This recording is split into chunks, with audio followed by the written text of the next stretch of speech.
And so we started this a couple weeks ago. We went through the first week of it. Each has some handouts if you're a fill in the blank kind of person. Did you already give those to them? Okay. So anyway, if you're somebody that's listening to this online, I know several people are catching this later on, you can always text Paige or I, and we can get you a copy of notes if we need to do that. So anyway, so we're going through this child training class. We can call it a class. We can call it whatever you want to call it. But really just evaluating how we as parents are raising up the children that you've allowed us to have. And so too often people look at child training like, it's child survival, like it's just get through, however you want to look at it. And the problem, there's a lot of problems that go into that. And so the title of the class as a whole or whatever is, I titled it The Art of Negotiating with a Terrorist, and you can go back and listen to the first week if you want to know why it's titled that and whatnot. But just kind of a play on some of the things that we used to laugh about with our kids when they were young. And so the outline that we're working through the first week, so I know last week was the day before Thanksgiving, so there was a family service. But the week before that, we started this, and we looked at the problem in child training. And obviously, you can go back and catch that if you need to. But the problem in child training, tonight we're going to look at the false perception in child training, because a lot of times we just don't see clearly. We think we understand what's going on, but really, when you sometimes hear the hard thing, you start to realize that maybe I'm just not looking at this the right way. Next week, we will look at the plan we need in child training. So once we realize that there's a false perception, we need a plan to move forward. And then the last week, we're going to see what child training in practice looks like. Just kind of some, I don't want to say hands-on, but just some real life stories and just basic what child training, maybe discipline, maybe different types of that would look like. And so tonight we're going to look at the false perception. And so the last week we saw the problem in child training. I gave you 3 places where the problem won't be found and 1 where it will. And so the problem was not on God. The problem was not on the child. The problem was not on everyone else or the circumstances, but the problem was found in the parents. And so you can go back and get that if you want to. I did give you 2 ground rules just to kind of play the game by. We should always have ground rules no matter what we do. And those just kind of were basically this. Paige and I don't have anything figured out, quote unquote, figured out. So don't think that we have the golden answer. Don't think that we have the final answer. I just know what the Word of God says. We do our best, and there's times that we fail. There's times that we look back and say, I wish we would have done it this way. But so we don't have anything figured out. I'm assuming that you wouldn't be listening to this or here if you thought you had it figured out. So that's the first one. And the second one is this. My kids didn't sign up for me to teach child training or really to be a pastor in general. So don't hold them to a standard that they didn't sign up for.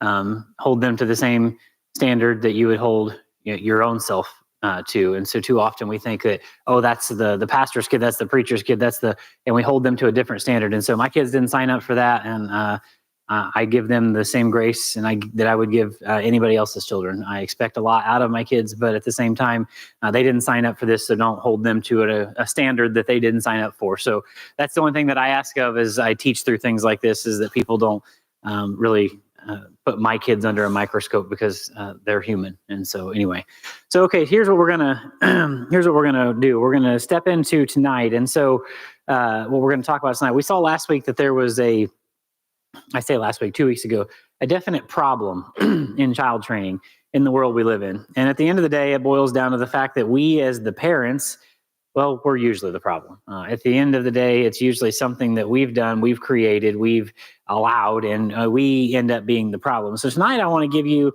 some insights as to why we practically are the problem and why we're not the solution. We should be the ones, the adult in the room, the one that can solve the issue, that can help our children grow in the way that they need to go, or diffuse the situation. But a lot of times we're more of the problem and not the solution. So I want to look at the false perception in the child training. So let me just give you an analogy. I'm an analogy kind of guy. I like to have something that maybe you can grab a hold of and link this to. So when you go to the eye doctor, everybody in here or listening to this has probably been to the eye doctor at some point, right? You go because you either see great or you don't see that well, you need contacts, you need glasses, all the different things. So you go to the eye doctor and he tells you need glasses. It's not because that he thinks, you know what, I think that guy would look better if he had glasses on. That's not why the eye doctor prescribes glasses for you, right? Now, he prescribes glasses because your eyes in their natural state cannot perceive things as they truly are, or as clearly as they could be anyway. He doesn't condemn you for not being able to see clearly. He doesn't say, why can't you see? We're all created differently, right?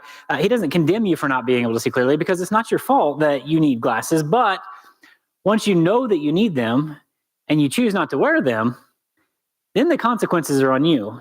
If you're somebody who legally, like without your glasses on, or what they would say blind, you can't see well enough to do the basic things like drive, right? If you're somebody who is legally blind without your glasses, if you choose to go ahead and go out and drive, you're putting not only yourself at risk, but other people on the road at risk. The consequences will be on you. Now, follow this analogy into child training. To start with, it wasn't your fault that you didn't perceive clearly that what the problems were when it came to child training, right? And teaching your kids right from wrong. But as time went on and you saw the things that made them act up and you didn't correct them, or you didn't take heed to the training you were given on how to teach your child, you didn't put on the glasses of the Word of God to help you see child training His way. Well, now you're going to reap the consequences that come from you not wearing the glasses that you were given. You know better now. If you're someone who has listened to this, if you're someone who has heard this teaching, that has read through the things that we're going to read through tonight, and you choose to just not make the changes that you know you need to make, well, the consequences then are on you when you come to that. Now, I'm not a doctor by any means. I've never even played one on TV. But tonight, I am going to play the role of your child training eye doctor. I'm going to show you, or maybe even prescribe you some, fancy square rim glasses, right? The ones that everybody wants to wear because it makes them look cool nowadays, right? So that you have no excuse that you can't see clearly enough in the Word of God to see child training as God sees it. And you could even call these glasses, some people, they're like, oh my gosh, I have to wear bifocal glasses, right? We'll call these trifocal glasses. And here's why. Because there's 3 false perceptions in child trainings that I want you to be able to see today as we move forward. So if you missed it, that was the title. And I'll say it one more time and we'll get going. There's 3 false perceptions in child training that will leave you lost and looking for help. That's what we're going to see tonight. That will leave you lost. False perceptions that will leave you lost and looking for help. So let's pray one more time and we'll get going. Father, I love you. I pray that you would just remove me out of the way, remove my notes. These are things that you've given me over the years. And Lord, I pray that they would be your words and not mine. God, the children that we have been blessed with are yours. And only because of what you've allowed us to do that we even have an opportunity to raise them up. So Lord, I do pray that we would evaluate ourselves as parents. I pray that we would have time that we sit down with our spouse and look at how we're raising these kids, and that you would allow us to change if that's what we need to do, so that we can give you the glory and raise these kids up the way that you would want them to do. So I do pray that you would just speak tonight and get all the glory in Christ's name. Amen. Okay, so the first false perception tonight that we're going to go into, the first false perception that goes into child training is this. We want our kids to be, quote unquote, good. We want our kids to be good, right? That's what we're after, is we want our kids to be good. Have you ever noticed that your expectation of your kids can be what the world would call relative, right? Meaning can change with the situations. Your expectations of your kids can be relative. Depending on the circumstances, you allow or disallow certain things to happen. If you're having a really good day, you're bebopping around, and you seem to be more lenient than you would on a bad day with your kids and the things that you would allow them to do or say or whatever else. If you're at home, then maybe you allow certain things that you wouldn't allow at somebody else's home, right? Or at the church or whatnot. You allow different things in different places. Okay, well, that's everything being relative. The point I'm trying to show you is that really what you're doing by being relative in your expectations is you're tipping your hand to your child. You may ask, well, what does that mean? Well, it means that just as you have learned to assess the situation as to how, quote unquote, good you want your kids to be in the situation, they also have learned the same thing, to be just good enough for that situation. The same way that you have taught yourself that, I just need my kids to be this good at this place, or this good at that place, or this in this place. They've learned the same thing. I only need to be this good. There is no expectation There is no clear line of this is what the expectation is. You may ask again, well, what's the problem with this? As long as my kids know when to act, quote unquote, good, then why should I worry about this? Well, let me give you 2 reasons. If they've learned when to be, quote unquote, good, then that means they've also learned when they can be, quote unquote, bad. The same way that they've learned to be good, they've learned when they can be bad. And the second reason that this is bad is the standard of good will always change and will always leave your child wanting to test the boundaries to see how serious you really are, right? So at our house, I told you at the beginning I'd use a lot of examples. So at our house, it's pretty open in the living room, kitchen area, but then all the kids' bedrooms are on one side of the house. It's all that's on one side of the house, and so there's like a cased opening that leads to that side of the house. And Paige has always taught any kids that come over, or any kids that she watches that basically there's like a transition strip where the flooring changes right there. And she's taught it doesn't matter if the kid is crawling or if they are, well, we've got one that's 20, right? Or almost 20.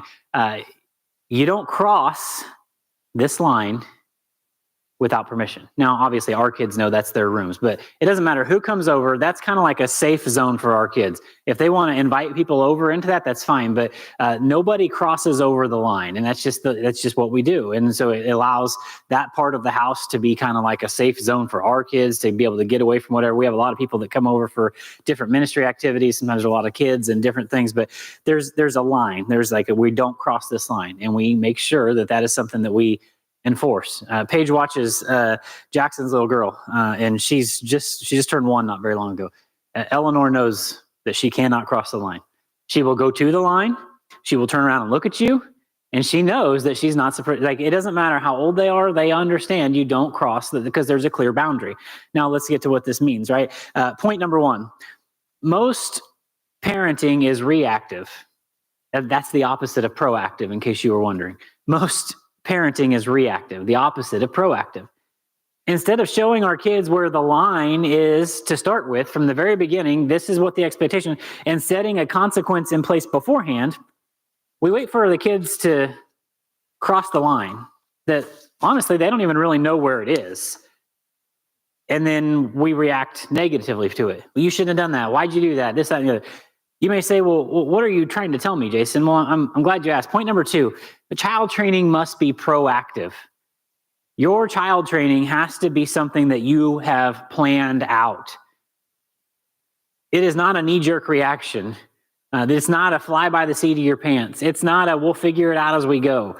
Child training, you have to be proactive. Proverbs 22, verse 6 says, train up a child in the way he should go, and when he is old, he will not depart from it. We used to have that wall or that verse painted on Hallie's wall when she was little, when we lived in Harrisonville. Train up a child in the way he should go, and when he is old, he will not depart from it. It doesn't say that you should hope up your child. Well, I hope that they're really good today. I hope that they do the right thing, right? I hope that it doesn't say spank up your child. Well, I understand that some of us really want to get to the discipline part of this thing. It doesn't even say that you should educate up your child, or the world today would say positively affirm up your child. It says train up your child. Remember what we learned last week, that proper training always works with every child. I told you that. Proper training always works with every child. But this is only the case if you hold the entire statement to the fire and not just the last part. A properly trained child will follow, not one who is left to find the line on their own. A properly trained child, no matter how young or old they are, will always know where the line is, how far I can go, what is safe, what is not safe, what is okay, what is not okay. That's the complete opposite of somebody who's just left to, well, I wonder if this is okay. I wonder if I should do that. Well, let's see if mom and dad get mad when I do that, right? That's never what you want. Point number 3, no amount of discipline, and that includes spanking, can make up for a lack of training. No amount of discipline. And I don't care how it is that you go about discipline in your house. We'll look at that in a couple weeks. That includes whatever it is can make up for a lack of training. It can't be done. So since you're not really tracking with me, I don't think, let me turn to Genesis 2 and let me show you just a couple examples of what this can look like and help you understand. Genesis chapter 2, flip over there. Genesis chapter 2, we understand that God is establishing some things here at the beginning of the Bible and what he's doing here. Verses 8 and 9, let's start there. Genesis chapter 2 and verse 8 and 9. And the Lord God, so we understand he is the author of what is happening here. He planted a garden eastward in Eden, and there he put a man who he had formed. And out of the ground made the Lord God to grow every tree that is pleasant to the sight and good for food, the tree of life also in the midst of the garden, and the tree of knowledge of good and evil. God put every one of these trees there. He put everything in the garden that was there. He put there strategically. God didn't say, I put these certain things here and these other things, they just kind of grew on their own and we want to stay with. God put every different tree, the ones that were good for food, the ones that were all the different things. He put every one of them there for a specific purpose. Okay, so we know that God made this exactly how he wanted it. Okay, fast forward to verse 15. So there's the garden, this is going on, and the Lord God took the man, so now he's created a man, right? And he put him into the Garden of Eden to dress it and to keep it. So here's your job. I want you to go to the garden and dress it and keep it. And the Lord God commanded the man. He didn't say, hey, if you want to. It says he commanded him. He gave him a command. He said he commanded the man, saying, of every tree of the garden thou mayest freely eat. But of the tree of the knowledge of good and evil, thou shalt not eat of it. For in the day that thou eatest thereof, thou shalt surely die. Why do you think God did that? Why do you think God made this just as clear as day, right? He was doing something here. God takes the first two people ever created and he puts them in this garden just the way that he made it. Now notice what God does, though, once they're in the garden. He gives them a command. He gives them a line not to cross. And he also tells them what will happen if they do. And then he allows them to what? He bubble boys them, right? He makes sure that they don't touch anything they're not supposed to. And oh, don't do that. Don't do that. No. He says, now you can freely eat. This is the safe zone. I've given you your command. You're free here. You can do as you please as long as you obey what I've asked you to do, right? As you obey what I've told you to do. There's nothing relative about what God tells Adam. He doesn't say that there's a lot of trees here that are good for you, Adam. But let me tell you something. There's one here that is going to kill you. Good luck figuring it out. That's not what he says. He says, hey, I've created this exactly like I wanted it. Everything here is perfect except for this. Don't eat it. Because if you do, this is what's going to happen. There's nothing relative about that. God doesn't leave Adam to figure it out on his own. And let me tell you why. Point number 4. God gives us clear commands and expects obedience instead of giving generalizations and expecting us to figure out goodness. Now make sure you got that, because if you miss that, you miss the biggest point of the night. God's not looking for goodness. He never has been and he never will be. He is expecting obedience. He's not looking for goodness. He's expecting obedience. So if God expects obedience from his children, then why do we hope for goodness from ours? Well, I just hope my kids will be good today. I hope they do a good job at church. I hope that we can go to the grocery store and they don't make me look like a fool. I hope that, right? Why, if God commands obedience, do we hope for goodness from ours? Well, let me tell you, because we haven't trained them that obedience is the expectation. It's not their fault, it's ours.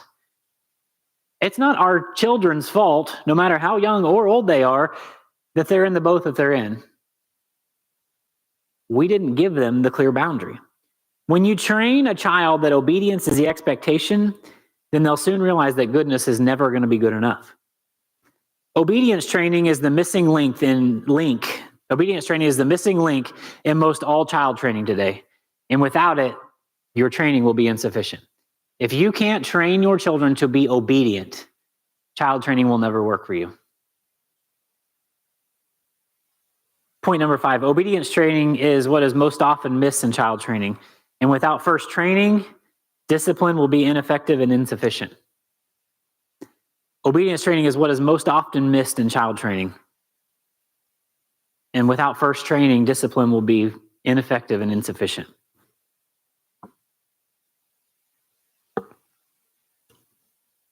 training is the conditioning of the child's mind before the crisis arises. It is the conditioning of a child's mind before the crisis arises. An athlete goes through extreme conditioning, not only to get their body, but also their mind trained for when the game gets hard. We went to a wrestling meet last night, and I always thought wrestling was just weird. When I was in high school, I always thought it was just odd. I'm like, why are these guys rolling around wearing not that many clothes? I always thought it was really weird. Just who I was. But last year, my oldest son wrestled, and it was really intriguing. And now this year, Brenton's doing it. And so we went to our first meet last night.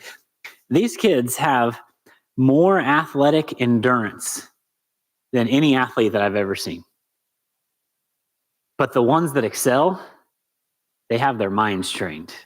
Their bodies, yes, can handle it, but they know when you can physically exert your body and like every last bit of what you have for 6 minutes solid, like there is no slowing up, just full on as hard as you can go for that long, there has to be some sort of mental training that allows you to work your way through that. Because if not, you just exhaust yourself. And you'll watch some kids, you're like, this kid's really strong, but he doesn't have the mind for it. And he'll go really hard, and then he just completely wears out and just falls on his face. And that's what happens. The same thing. Athletes, they train their mind. That way, when the game gets hard, they know that they can continue through. That's what we need to do with our children. We need to condition their minds that obedience is the only thing that will get them through when things get hard. You have to condition their mind that obedience is the only thing that will get them through when things get hard. Before we go any further, though, let me just make sure everybody's on the same page when it comes to obedience. Anybody who's been around Paige or I for very long, they've probably heard this a bunch of times. I know anybody in Passpoint has heard this probably, but what is obedience anyway? What exactly does it look like? What does it look like in action? Well, here's how I've always taught obedience. It was taught to me this way, and I think it's great, and I think I'll just use it like this forever. But there's 3 parts to obedience. Obedience starts with doing it immediately. Obedience starts with doing it immediately. You don't do anything else until this is done. You tell your child, I want you to pick up your toys and put them in the place that they go, right? And they're like, okay, I got to finish what I'm doing first, or let me finish watching this first, or let me do this first. And that's not obedience. I don't care if you are going to get to it. The fact that you didn't do it immediately tells me that you're not obeying. Obedience starts immediately. Now, also put yourself in this position. God expects obedience from you. So when he says, hey, son, hey, daughter, I want you to do this. I think you should do that. Are you obeying immediately? Or is it like, let me finish what I'm doing first, God. I got to finish this. Let me tie this up over here immediately. Don't do anything else until this is done. That's the first part of obedience. The next part of obedience is exactly. Follow the instructions that were given. If I said, hey, I want you to pick up your toys and put them in the boxes that they go in.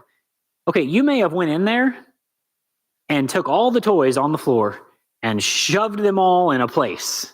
And they're not on the floor anymore. And it's like, hey, it's done. No, it's not done, because it's not done as I told you to do it, right? Just because you did it doesn't mean you did it the way you were told to do it, right? This is how I want you to do it. Now, you might say, well, why is it a big deal? Because there's going to come a time in their life when there's a reason that they need to do it exactly like they were told. Now, I'm not talking about picking up their toys, but I might be saying like, hey, there's a reason that I told you I want you to turn this way before we turn that way when we're learning how to drive. Well, because I know what's going on here. And so you need to make sure that they understand that your word is the authority, that obedience comes immediately and it comes exactly. And then the last part, and this is the part where a lot of people get off, and this is where a lot of Christians get off when it comes to following what God has told us to do. The last part of obedience is doing it with a good heart attitude. Doing it with a good heart attitude. That means you're doing it without murmuring or disputing. Murmur, murmur, murmur. We always have something to say, even if it's just under our breath. We always have our own thoughts on it. God said, do this. When you say, hey, I want you to go take the trash out. I don't want to take the trash out. And you're, giving me all the reasons why you shouldn't have to do it while you're doing it. You might as well have not done it, because in my eyes, what you just did was disobedience. The trash may have ended up where it needed to go, but it was disobedience the entire way. You did not have a good heart. The same way that God says, hey, I want you to do this. Oh, okay. You want me to go watch kids on Sunday morning. You want me to go do this in ministry. I'm going to go do that. Do it with a good heart, because if you're doing it and murmuring the whole time, talking about how you could do it better and how if we did it this way, it would be better. And God's like, hey, that's fine. You took care of kids today, but there was no obedience happening today. What you did, it was all in the flesh. That's what obedience is. So when we're talking about obedience with your kids or even in your own life, it has to be immediately. It has to be exactly. It has to be with a good heart. Flip over to Genesis chapter 6, and let's look at what this looks like a little bit. Genesis chapter 6. Now, you guys probably know Genesis chapter 6. God tells Noah, hey, I want you to build a boat. Noah's like, okay, what's a boat? But anyway, let's kind of look at what is happening here. Genesis chapter 6, let's start in verse 13. Just kind of read through this. And God said unto Noah, the end of all flesh is come before me, for the earth is filled with violence through them. And behold, I will destroy them with the earth. Now think about this for a second. You're Noah. You've got a pretty good relationship with God. You're talking with God in different ways. And God's like, hey, you know what I think? I think the world that you live in is wicked, and I'm going to kill all of them. And Noah's like, well, that's interesting. I mean, it doesn't say he says that, but I'm guessing that's what he's thinking. I wasn't there. And this is what God says in verse 14. Make thee an ark of gopher wood. And at this point, Noah's just like, I'm just going to kick back and listen here, because what's an ark? I'll just listen. Make thee an ark of gopher wood. Room shalt thou make in the ark, and thou shalt pitch it within and without with pitch. And this is the fashion which thou shalt make of it. The length of the ark shall be 300 cubits, the breadth of it 50 cubits, and the height of it 30 cubits. A window shalt thou make in the ark, and a cubit shalt thou finish it above, and the door of the ark shalt thou set in the side thereof, with lower, second, and third story shalt thou make it. So not only do I want you to make an ark, I want you to make a 3-story ark. And behold, even I, do bring a flood of waters upon the earth. Notice it says waters. You can do a study on that to see what that means. But of waters upon the earth to destroy all flesh, wherein is the breath of life from under heaven. And everything that is in the earth shall die. This is heavy. Noah's like, you want me to do what? But, verse 18, with thee will I establish my covenant, and thou shalt come into the ark. Notice it says come. It doesn't say you're going to go into the ark. He says you're going to come into the ark. What does that imply?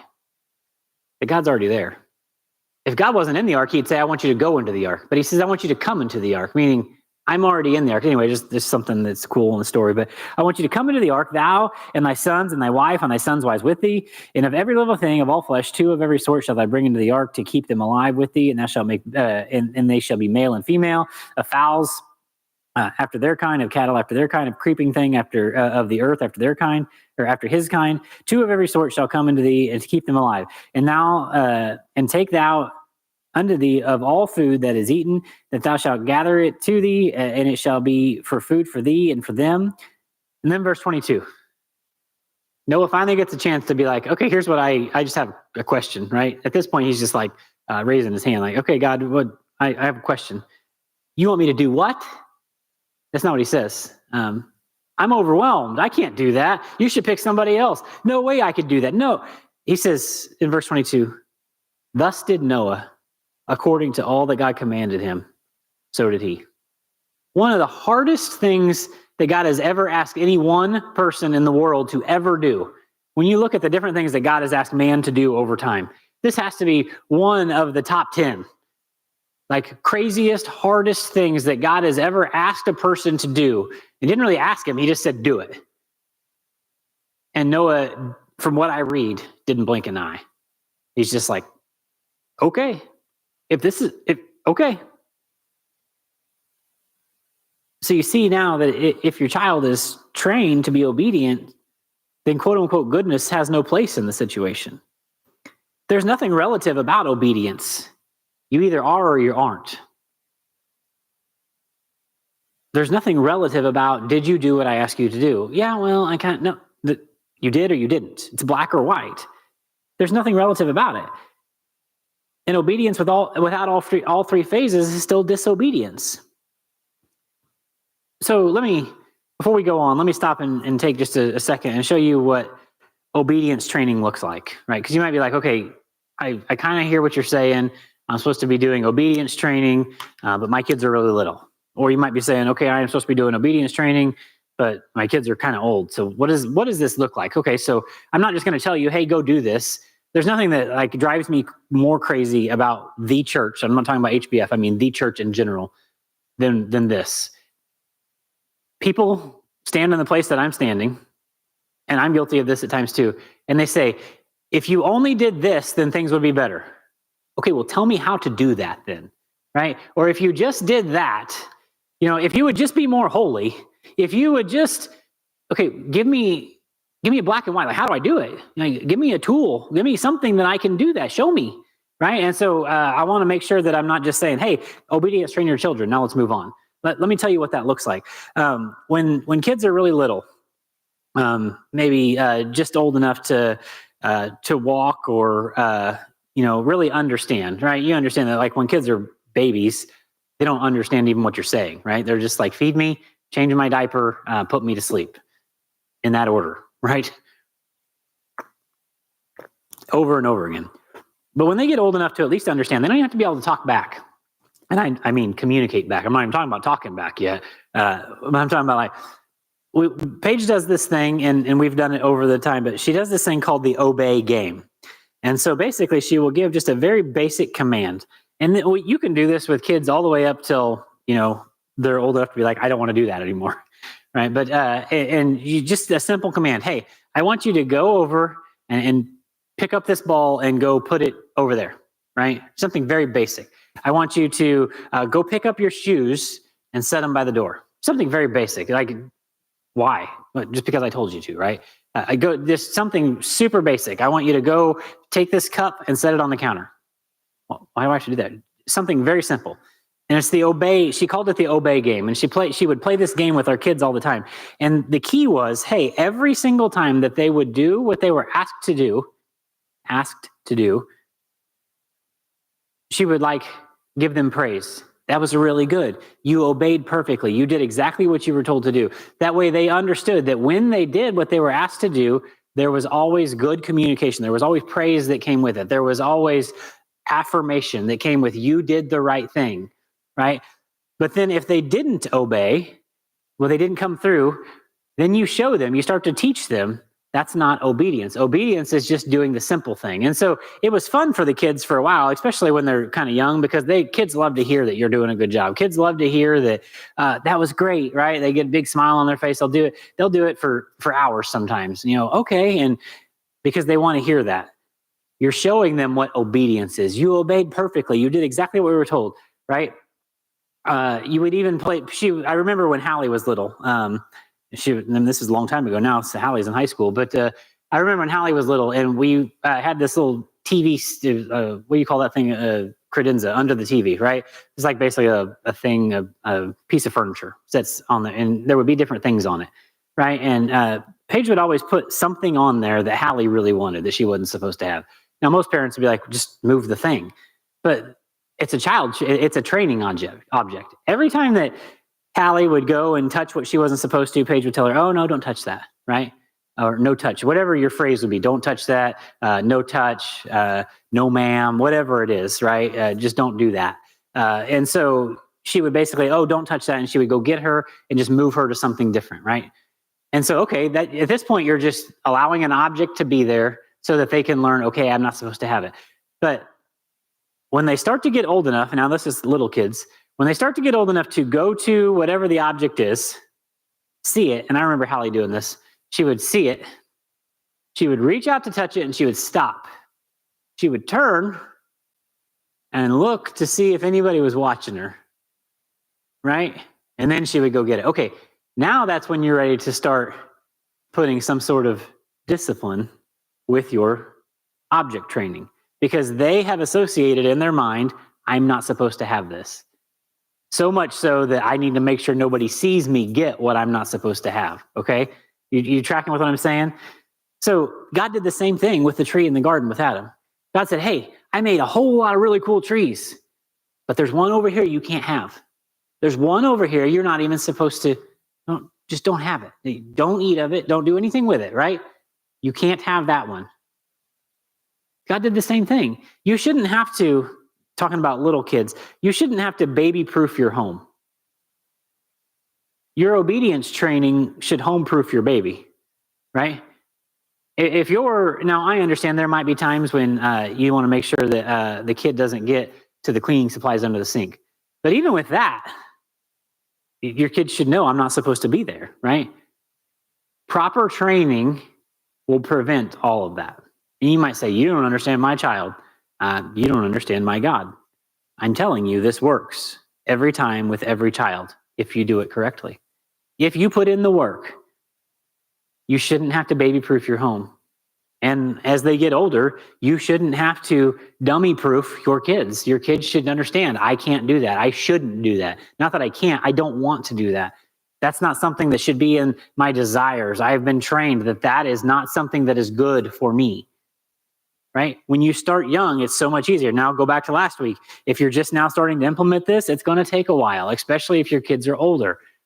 Right? Go back and listen to the last session if you want to figure out how long it's going to take. So one more thing I want to point out on this perception problem of goodness versus obedience, because I know you're already like, why is this such a big deal? There's 2 points to see here. Point number 6. A child that has been trained that there are clear boundaries to obey will be happier, feel safer, and act quote unquote better when sticky situations arise. A child that has been trained that there are clear boundaries to obey, they'll be happier, they'll feel safer, and they will act better when a sticky situation arrives. Now, I understand we're not after our kids being better, but when they understand what is okay and what's not okay, it doesn't leave them to figure it out on their own. Point number 7, when a child has been trained to obey immediately, they're less likely to debate when the situation calls for true immediate obedience. When you teach your children to obey right now, why? Because I said so. When you teach them to obey right now and not debate, there's less likely for there to be a problem when true obedience is necessary, right? Immediate obedience. When your child is reaching for a hot iron and you say, don't touch that, you don't have time to explain because it's going to burn you, right? You don't have time to tell a child that's wanting to jump into the swimming pool without a life jacket on, don't go there. Why? Because there's a really good likelihood of you drowning. I don't have time to explain that. But when you teach them that your word means something and that immediate obedience is expected, it may save them one day. When your teenager is learning to drive, I'm going through this all over again, right? And there's a semi coming and they forget to yield. And you're like, don't do that.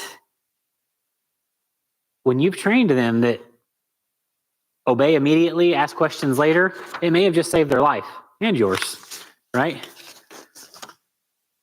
The point here is to learn that goodness was never an expectation from God, but obedience always has been. God never said, I want you to be good. He says, I want you to obey.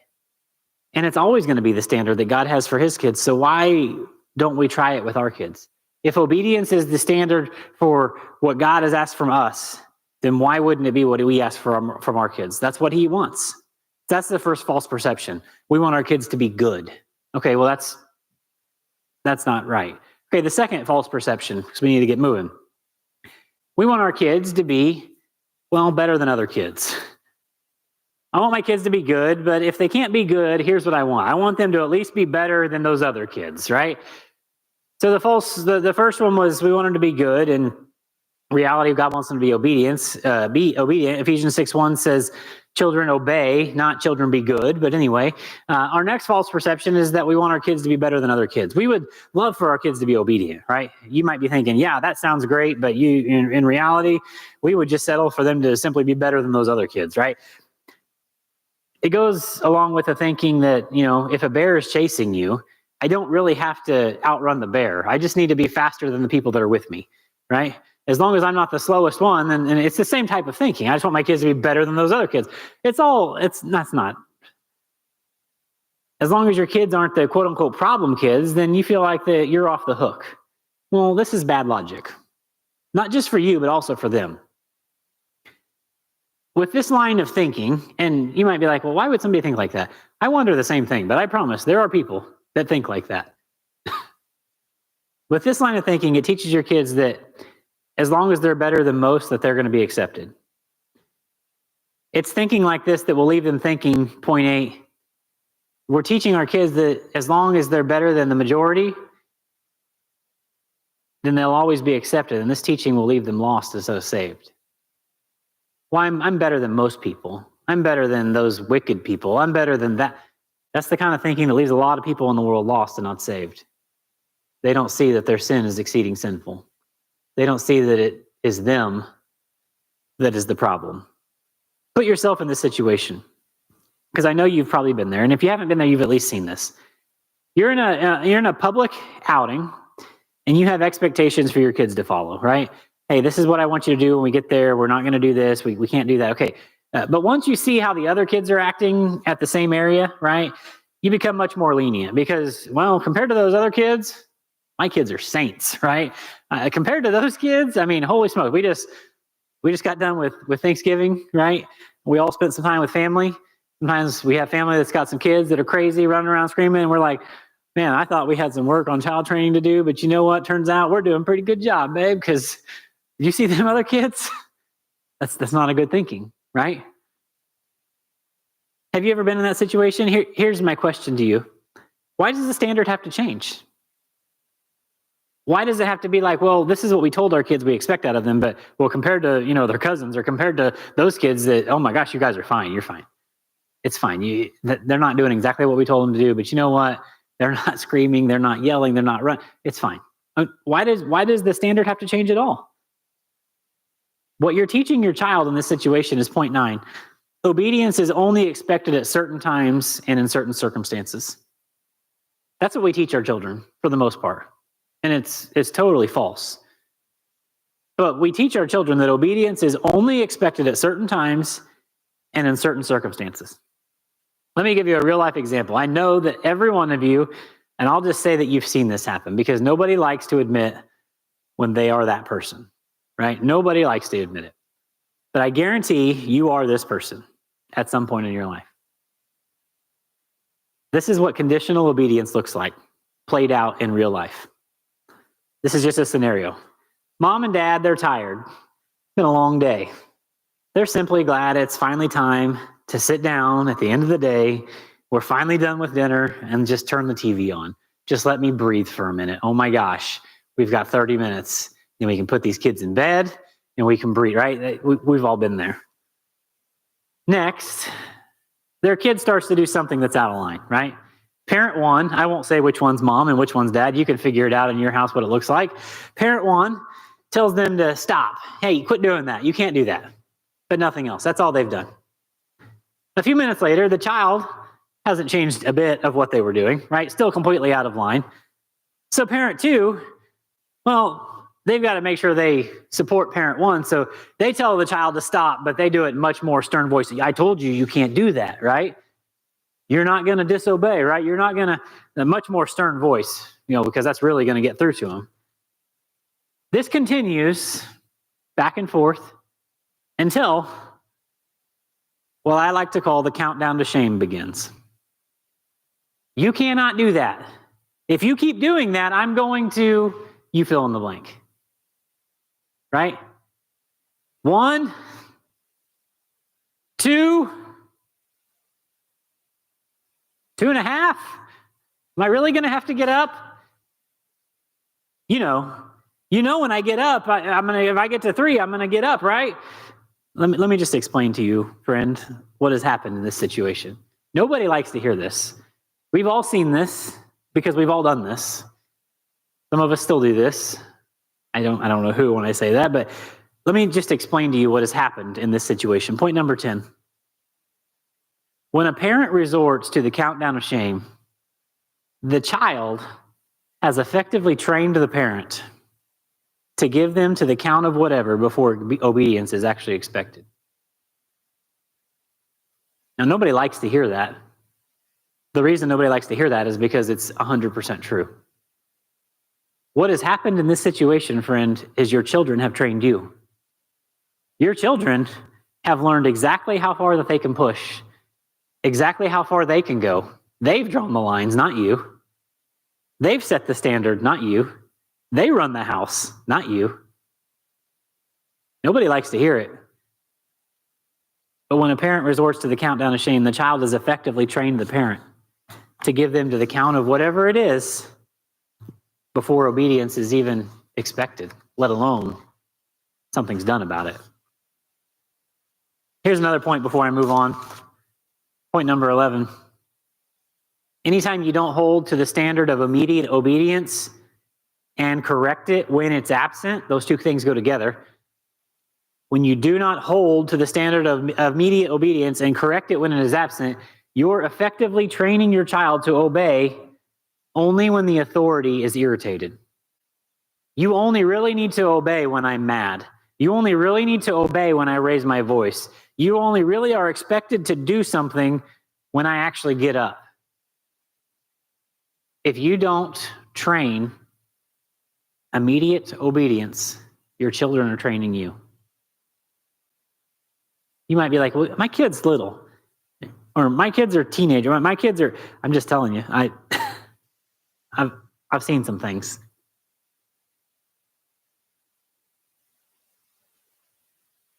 Back to the point. We want our kids to be better than other kids, but what about when that expectation creeps into the family? What happens when you have different standards for different children, right? You might say, well, I've got this one kid and, he's really strong-willed. That's what you hear people say nowadays. This one, they're just really strong-willed. Where I come from, we call those disobedient kids. But anyway, you can call them strong-willed if you want. But they're really strong-willed. So I have to give them more grace than my other kids. You've got to do what? Let me ask you something. Did your strong-willed child teach you that you've got to give them more grace? I'm just asking, because it sounds to me like their will is just simply stronger than yours, and you don't have the energy to correct it. You don't have the energy to put in to get the results that you're after. So instead, you mask it in the sense that you're masking your laziness with the sense of, oh, they're just a little more stubborn. They're a little more strong-willed. They're a little more, they're stronger-willed than you are. Because if obedience was expected, they wouldn't be that way. I promise. You might be like, you don't understand. You don't understand. If you train obedience in your children, it works 100% of the time. But it takes a lot of work. And it takes a lot of consistency. I said it last week. If you're only 50% consistent, expect your children to be only 50% obedient. And vice versa, or whatever percentage you want to put into it. That's just how it works. When we set up double standards in our home, we're letting the adversary in. Flip over to the book of James real quick. Just a couple verses here. James chapter 1 and verse 8.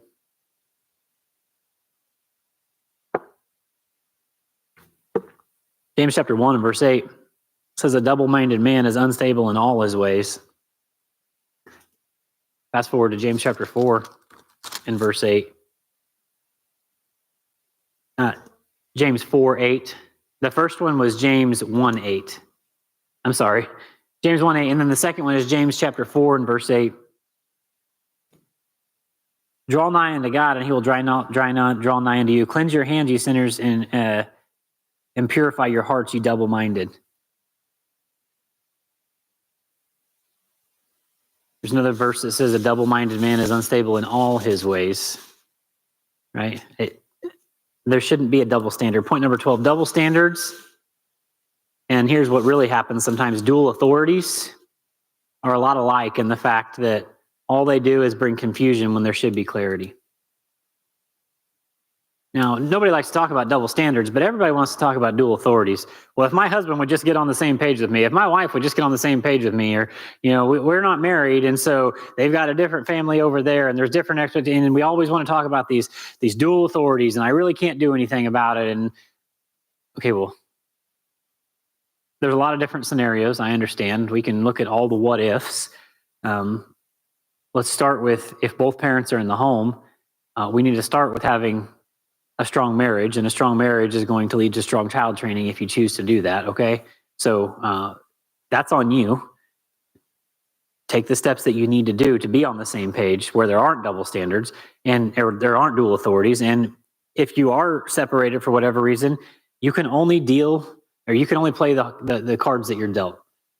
Make sure that your home is just as steady Eddie as it can be, that there is no up or down, that it is even keeled as it can be, right? Because even if the other situation is complete chaos, your child can know that when they come to be with you, that there's peace, that there's expectation, right? And so we always want to look and we're like, oh, you don't understand the dual authorities. Well, guess what? Double standards and dual authorities, they're a lot alike because all they do is bring confusion when there should be clarity. I already know what you're thinking, so let me address it for you, right? You're thinking, if you only stood, Jason, if you only understood this one child I have, they're impossible, right? They're so different than my other kids. Well, let me just tell you something. All your kids are going to be different. They just are. They're so different than my other kids. There are plenty of examples in the Bible of siblings that are different. I don't think Cain and Abel were really all that the same, right? They were pretty different. Jacob and Esau, go back to the book of Genesis again. Not really that the same, a lot of difference. Joseph and his brothers, right? Oh, that dreamer, right? They weren't really all on the same page. Mary and Martha, again, not really, like over and over again. Jesus and his earthly brothers were different. Does that mean that there needs to be different standards for different kids? God forbid. The standard is obedience. The standard has to be obedience. The standard will always be obedience. And if the standard ever varies from obedience, there will be confusion. Every time. It's just what it is. Point 13. No set of circumstances, people involved, or level of obedience around them will change the fact that the only standard you hold them to is simple obedience. It doesn't matter where you're at. It doesn't matter who you're around. It doesn't matter if it's hot or it's cold. It doesn't matter any situation. No set of circumstances, no people involved, or level of obedience around them. It doesn't matter how crazy everybody else is, should change the fact that the only standard that you're going to hold your kids to is simple obedience. I don't care that all the rest of the kids jumped off a bridge. Obedience said don't do that, right? I don't care that you fill in the blank. Everybody else was doing that. I don't care that everybody else was screaming. Obedience says don't do that. Obedience says we use a calm voice. Obedience says we don't touch our friends like that. Obedience says we don't, right? Simple things. It doesn't matter where the scenario is, where it's all playing out. There needs to be ground rules, right? Paige has 3 really basic rules. Paige does really well with young kids. She just always has. And so, I mean, I don't think that I do really terrible with them, but Paige does a really good job. So we work in the Little Lambs class, right? So those are like preschoolers, right? Not quite kindergartners, right? They're old enough to go to the bathroom on their own, but really not old enough to talk back that much. I love that age. But anyway, 3 basic rules when they come to class. We don't put our hands on our friends for any reason. So that just means in general, you guys are little like germ monsters. So for the most part, let's just keep that to yourself. Right? I just saw you with your hand like shoved all the way in your mouth, and now so we don't touch our friends. That also means if you're not touching each other, we're not hitting each other. So, okay, we don't touch our friends, right? We do not run inside, because if you can just keep children calm, they're really not that hard to deal with. But when they start to just like the energy just amps up and amps up, no, we don't run inside. Is that an inside activity or an outside activity? You always bring it back to them. Allow them to decide if what they were doing was right or wrong. Hey, are we supposed to run inside? Is that something we do inside or outside? Are you obeying or are you disobeying? You allow them to always go back to, did I do the right thing or not? Not just what are you doing, but allow them to see it, right? So we don't touch our friends. We do not run inside, and we do not raise our voice, because there is no situation in the world ever, unless you are physically harmed, that you should ever need to raise your voice, right? There's just not. There is no reason for you to ever need to yell and scream, because then you're teaching them that when I yell and scream, I really mean what I'm saying. Okay, well, that's never going to be good for relationships ever in life. So, we want to make sure that, okay, we're not yelling, right? We do not raise our voice. If you can just do those three things, like I'm talking about just in any scenario, they don't have to be your kids. You can keep things calm. So start with basic things. Hey, if you're like, I've never done any of this with any of my kids, and now you want me to like train obedience to my kids and they don't even know, start with some basic things, right? You're not going to change, right, everything in a day or a week or a month. Start with some basic things and train obedience in that, right? And show them that there's a standard. Okay, here's the line. Now we're going to extend the line a little bit. Not that you're trying to box them in, but you're trying to give them a safe zone, right? Some kids want to say, oh my gosh, my parents boxed me in my whole life. Okay, well, guess what? I've got a son that's older now, and he looks back and he's like, I can see exactly why you did what you did. I didn't really like it that much, but I totally understand why you did what you did, right? I look around at some of these other kids that are my age. I look around at some of these other kids that are, younger, and I totally get it. It totally makes sense. It wasn't fun, but man, we were safe. We knew what was expected. Like there's peace in that. Train obedience. Start with the basics and then grow from there. It's always going to be easier to start when they're young. It just is. But it doesn't mean that if your kids are a little bit older that it's hopeless. It just means that you're going to have to be consistent. How bad do you really want obedient children? How bad do you really want peace in your home? That's what you really have to ask yourself. Because if you're just like, well, I don't really know that I really care that much. Okay, well then I don't really know that this is for you, because this is not going to be for somebody who's just like halfway in and halfway out. It doesn't work like that. This doesn't work in families where one parent's like, yeah, I think we should do that. And the other parent's like, no, I don't really think that's important. This works when you buy in, right? It's kind of like having a retirement plan, right? And you know that, okay, as long as I put a little bit of money in this every week when I get paid, when I retire, there's probably a good chance I'm going to have some money here. But if you're like, hey, I'm going to put a little bit in this week, and then, well, next week I got this other thing going on, and next week, I really want to buy something, and I wanted to go out tonight, and next week, and the next thing you know, you've put into your retirement twice out of 52 weeks, and you do that until you're 65, and you're like, okay, man, I'm ready to retire. You got like $3,500 in the bank. Okay, that's kind of like what it's like, only doing child training sometimes. And it doesn't really leave much of a reward at the end. It's on the parent. It always is. If your children know that the standard that you're going to hold them to is the standard every time, then they're quickly going to understand your new stance. Now, I understand you might be like, well, this is new for them. Okay, when they start to understand that this is the standard and that you're going to hold them to that standard every time, not just most of the time, not just when you're not tired, not just when it's convenient, but you're going to hold them to this standard every time, then they're quickly going to understand the new stance, and they're going to conform to your standards, not the other way around. And then the last point, we want our children to be good. We want our children to be better than other kids. But the last one is now this one really hits home to some people. We want our children to make us look good. We want our children to make us look like we've got parenting figured out. The first false perception is we want our kids to be good. Number two is that we want our kids to be better than other kids. And now we need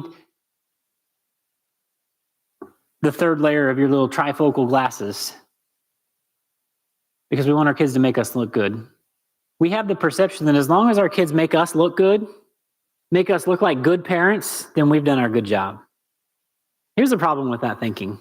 Because that's what happens. Sometimes you'll go and you'll pick your kids up from class on Sunday morning. Oh, your kid is so good, right? They obey, so much better than the rest of these kids. And you're like, okay, yeah, yep. Now, were they perfect? No. Oh, okay. That's a problem. Here's a problem with that. Our kids see right through it. And instead of acting obedient at the right times to make us look good, here's what usually happens. They act out at just the right time to put us in the situation where we could possibly look bad. And so in turn, you know what we do? To save face, we give them whatever they want to keep us from looking bad. Instead of them making us look good, what they've learned is, hey, if I get in just the right situation and I throw a fit or I don't conform, my parent will conform to me and I'll get what I want out of it, right? Let me give you an example to help you follow. So there's a lot of different ways you can do this, but a lot of times I see parents do this. This isn't always a bad thing, but not very often is it a good thing. So you're expecting your child to, let's just use an example of, something crazy like you're expected to bring, and this is just an example. I'm really not thinking of anybody's child when I say this, but something crazy like you're expected to, have your child sit with you through a 30-minute church service, a family service of some kind, right? Oh my gosh, you want my kid to do what? There's no way they can do that. Why? You probably haven't trained them for that, have you? There's no reason that a child shouldn't be able to sit with maybe a pen and a paper, something just very simple to keep them occupied. I'm not expecting them to take notes of a sermon when they're 4. But what I'm saying is they're not screaming, crawling around on the floor, acting all crazy right? And this is just an example all the time. So what happens? Instead of our children being able to just be obedient for just a few minutes and, make me look good, oh yeah, we've got parenting figured out. They were able to sit here, right? So instead what happens is they know that hey, this is a situation where my mom and dad want me to be quiet. So if I'm not quiet, you know what I can get? I can get their phone with a screen in front of my face like that. Just watch. I'll be watching cartoons before you can get done praying, right? I can be watching cartoons before you can, whatever it is. They get what they want, just like that. Or, maybe you're in line at the Walmarts, right? You're in line and you got the big cart full of stuff and, mom's there with, lots of items and she's got kids and, Mom, can I have some candy? No. And so what do? Oh, okay, I can't have, okay. No, they throw a fit. Because why? They know that just to keep them quiet, just to get them to make you not look like you're a terrible parent, that's what it is. It's all about our what we look like. Yes, you can have it. That's fine. Over and over again, this is what happens. Your children have trained you. Right? You might be like, well, thank goodness my kid's too young for that. They learn this very young. I've seen little kids learn that if I throw just the right fit, I can get my binky whenever I want it. I can get my whatever whenever I want it, right? And so whatever it is, make sure it's not about you looking good. You may ask, what's the real harm in just giving my child what they want as long as it's not hurting them or somebody else? I've heard parents ask me that. What's it really hurting anything that they're watching a screen? I don't know. I don't know. Is that what they're doing their entire life, or is this just I don't know. I don't know your life. I don't know. I'm not here to judge anybody. So you're asking, is it really that big of a problem? Well, I mean, let's just look at a story real quick. I don't know that I have time to read the whole thing, but to give you an illustration of what happens when the child gets what they want all the time with no training when they're young. Flip over to 2 Samuel chapter 13. Now, let me just give you a real quick caveat. I'm not saying that if you don't train your children, they're going to turn into what happened here in this story, but I am going to tell you that without some sort of guidelines when they're young, there's no expectation when they get old, right? 2 Samuel chapter 13, let me flip over there. This is a story about one of David's sons.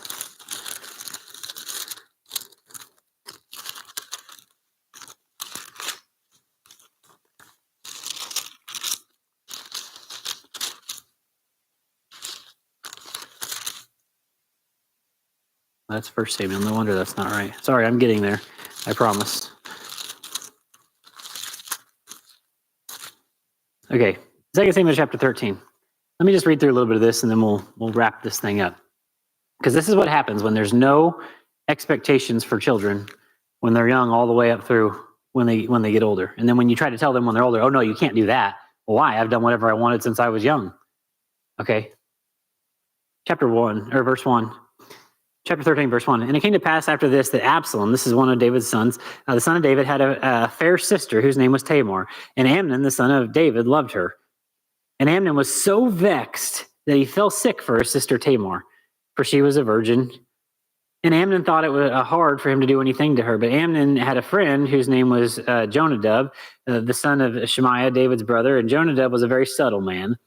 And he said unto him, why art thou, being the king's son, lean from day to day? Wilt thou not tell me? And Amnon said unto him, I love Tamar, my brother Absalom's sister. So it's like a half-sister type of thing going on here. But anyway, it's still family. It's weird, okay? Verse 5, and Jonadab said unto him, lay thee down on thy bed and make thyself sick. And when thy father cometh to see thee, say unto him, I pray thee, let my sister Tamar come and give me meat, and dress thy meat in my sight, that I might see it and eat at her hand. So Amnon lay down and made himself sick. And when the king was coming into him, just like what he said it was going to happen, Amnon said unto the king, I pray thee, let Tamar, my sister, come and make me a couple of cakes in my sight, that I may eat at her hand. Then David sent home to Tamar, saying, go down to thy brother Amnon's house and dress him meat. So Tamar went to her brother Amnon's house, and he was laid down, and she took flour and kneaded it and made cakes in the sight and did bake the cakes. And she took a pan and poured them out before him, but he refused to eat. And Amnon said, have out all men from me. And they went out every man from him. And Amnon said unto Tamar, bring me the meat in the chamber, that I may eat of thine hand. And Tamar took cakes which she had made and brought them in the chamber to Amnon her brother. Verse 11, and when she had brought them unto her to eat, he took hold of her and said unto her, come lie with me, my sister. I think you understand what's happening here. It's not good. And she said, and she answered him, nay, my brother, do not force me, for no such thing ought to be done in Israel. Do not thou this folly. She's like, this is not good for you. This is not good for me. This is not good for anyone. Do not do this. And I, whither shall I cause my shame to go? As for thee, thou shalt be as one of the fools in Israel. Now therefore I pray thee, speak unto the king, for he will not withhold me from thee. If you really want this to happen, ask David. He can make it work out. You shouldn't make it happen in your way. There's a right way to do anything, is what she's basically trying to say in verse 14. Howbeit he would not hearken unto her voice, but being stronger than she, forced her and lay with her. And Amnon hated her exceedingly, so that he hated her wherewith the hatred wherewith he hated her was greater than the love wherewith he had loved her. And Amnon said unto her, arise and be gone. And she said unto him, there is no cause this evil in sending me away. Okay, so basically you see what happened here. It's not good. He sends her away. I want to get to the end of this so we can move on. But verse 21. Okay, so Absalom, the older brother, finds out. He's not happy about it. So word's getting around of what has just happened, okay? Amnon did something he probably ought not do, okay? But then in verse 21, this is what I really want to get to. But when King David heard of all these things, what do you think he did? He really took care of the situation, right? There was really some discipline. There was really some, hey, this is not what I've trained you since you were however old. This is not the expectation we have in our house. This is not what we do in our family. This is not how you've been raised. This is not. It says, when David heard of all these things, he was very wroth. He was mad. Now, that sounds a lot like parents in America today. Their kids do something that they shouldn't have done. There's never been any training. There's never been any expectation. There's never been any. So there is no why did you do this? What made you think this was a good idea? Why would you not have done this? There's never been any training. So what do? They're just mad. It doesn't say that he's mad at the situation. It doesn't say he's mad at himself. It doesn't say he's mad at his son. It doesn't say he's mad at the world. It just says he's wroth. He is not happy. Well, hopefully he's not happy at himself, because expectation starts when they're young. Right now, okay, let me just tell you something very quickly. Just because you don't obedience train your children doesn't mean that they're going to turn into this story, but it doesn't mean that they're not. Just because you don't obedience train your children doesn't mean your kid's going to end up in jail, but it doesn't mean that they're not. All I'm saying is you have to start when they're young. There has to be an expectation. There has to be a standard. And when there is no standard, once they're grown, we can only be mad, because we're simply reaping what we've sown. Once they're grown, there is no training. There is no going back and saying, well, when you were young, I should have taught you this. And when you were younger, we should have done this. And well, at this point, I'm a grown man. There is no going back. All you can do is be mad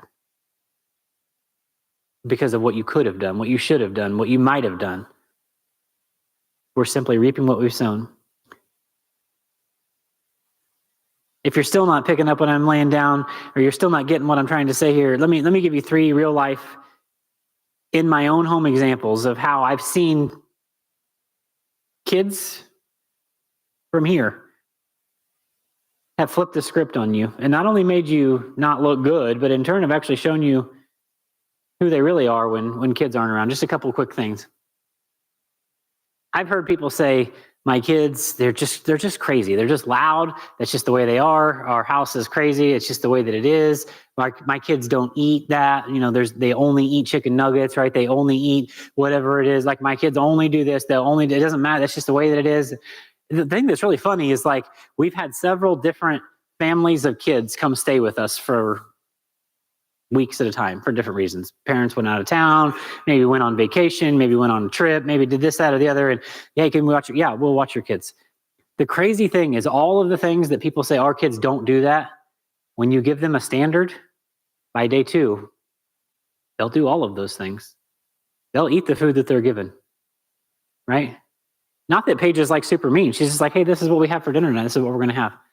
You just got to at least try it, right? Oh, you won't? No, I don't like that. Okay, well, you can at least try it. The next thing you know, all of a sudden they're eating things they've never eaten before, right? And they're liking it. The next thing you know, like, no, your kids didn't scream the entire time. They didn't act crazy the entire time. It's crazy when you just simply say, hey, this is the expectation, and you follow through with some sort of a consequence. It doesn't mean that I'm out here spanking your kids. There's different types of consequences, right? And when there's some sort of a, hey, this is the line. Don't eat of this tree, and if you do, you're going to die.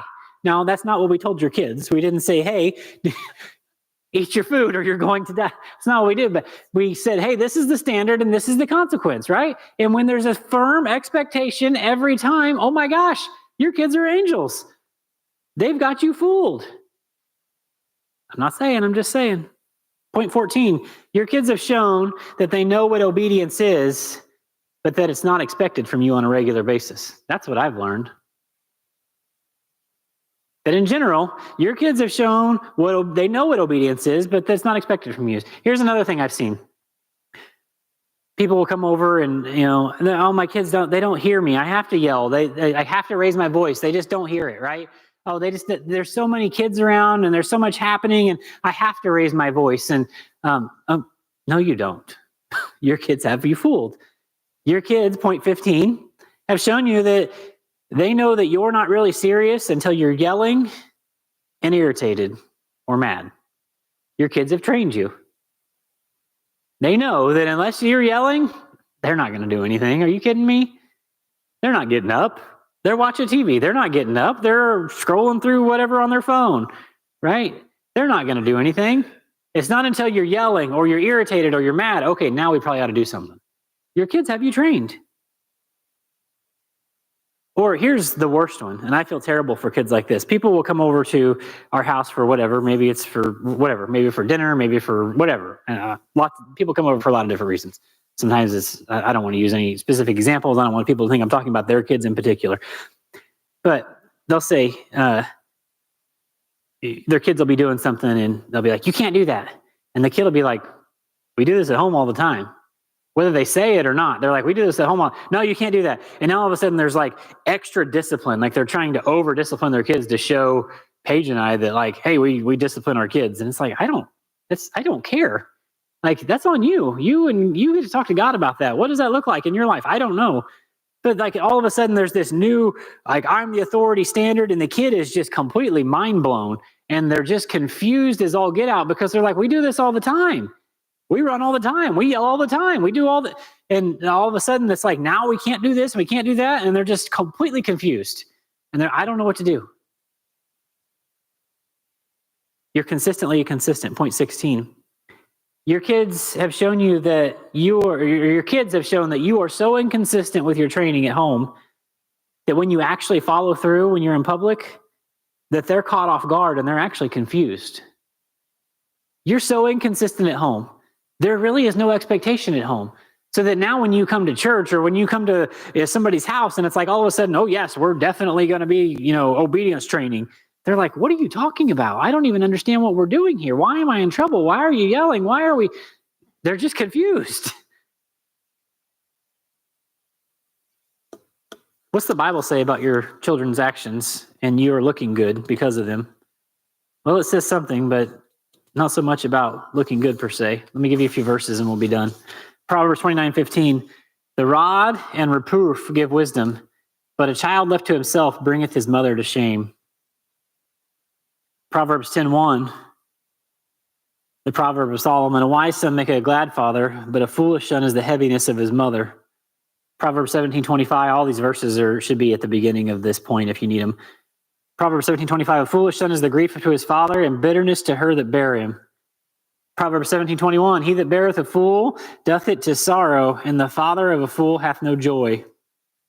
Proverbs 23:24 and 25, chapter 23, verse 24 and 25. The father of righteousness shall greatly rejoice, and he that begetteth a wise child shall have joy of him. The father and the mother shall be glad, and she that bare thee shall rejoice. The Bible says a lot of things about your children making you look one way or another. That's on how you've trained them. So here's what's happened. Let me say this and we'll be done. Instead of your kids making you look good, you've allowed them to make you look like inconsistent, lazy fools at times who are really at the mercy of the child when inside the walls of the home.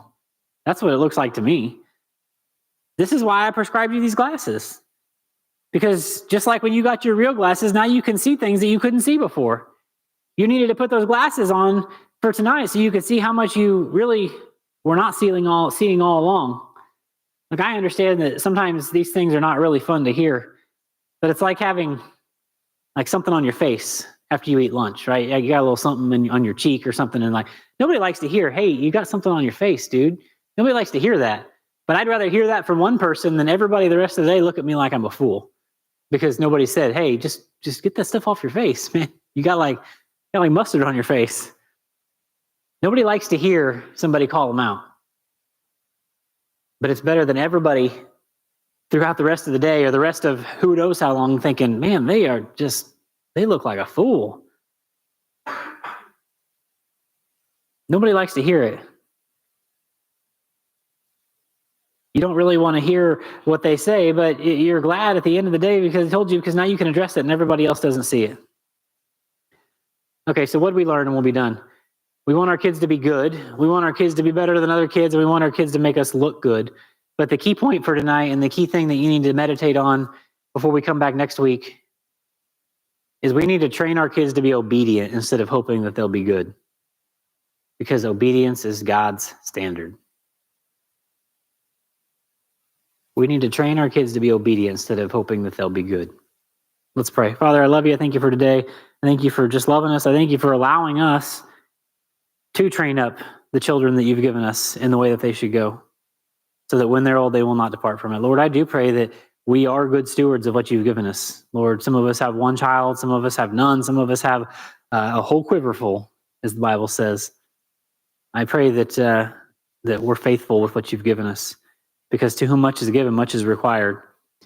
Lord, we don't want cookie cutter kids that all do and act the same way, but we do want kids that are obedient, because when they're obedient, they'll know that that's your standard for them throughout their entire life. Lord, I pray that you would just allow these things to sink into our hearts and really just prick us in the places that we need to hear it and just grow us in the places that we need to be grown. Lord, I pray that you would just get all the honor and the glory and that you would just send us out as lights in a dark world. Lord, thank you for your word. Thank you for your truth. In Christ's name, amen.